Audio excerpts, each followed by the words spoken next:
বুড়িটা মরে গেল। বুড়োটা ভাঁজ হয়ে থাকা চামড়ার মাঝে ছোট বসে যাওয়া চোখখানা দিয়ে দেখল। কিছু জল চোখের কোণ থেকে অঝরে ঝরে পড়ল। লোক দেখানো শোক চলল কিছুদিন, তারপর যেন এক নাটকের সমাপ্তি হলো। তার ব্যবহৃত শাড়ি নিয়ে মেয়েদের ভাগাভাগি চলল। কেউ বালিশের কভার বানাবে, কেউ কাঁথা বানাবে, কেউ বিছানার চাদর হিসেবে ব্যবহার করবে, কেউ কানের দুল নেবে, কেউ বালা জোড়া। যার যার নিজের সংসারে যেন একটা বোঝা নেমে গেল। বুড়ো একা বসে বসে দেখে তাদের কাণ্ড কারখানা। মনের বাজারে স্মৃতির দর কষাকষি করতে করতে সেটাও একসময় বিক্রি হয়ে যায় মস্তিষ্কের কোনো এক ফাঁক ফোকরে। যে যার কাজে ব্যস্ত হয়ে যায়। বুড়ো একা হয়ে পড়ে। হাতের লাঠিখানায় ভর করে এদিক সেদিক পায়চারি করে। সেদিন ছোট নাতনি এসে বলে গেল, দাদু দাদু, তুমি মরে গেলে কিন্তু এই লাঠিখানা আমার, আমি খেলবো। এদিকে থেকে বৌমা দৌড়ে আসে, দাঁড়া, তোকে আজ মেরেই ফেলবো, এসব কথা বলতে নেই বলেছি না। বুড়ো হাসে।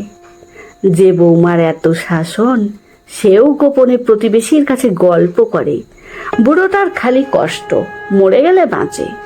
সেদিন নাতি তার বন্ধুদের নিয়ে তার ছোট্ট ঘরে আড্ডা দিচ্ছে আর বলছে, দাদুর অবস্থাও বেশি ভালো না, কিছুদিনের মধ্যে উইকেট পড়ে যেতে পারে, তখন ওই ঘর আমার, তখন জমিয়ে আড্ডা দেব।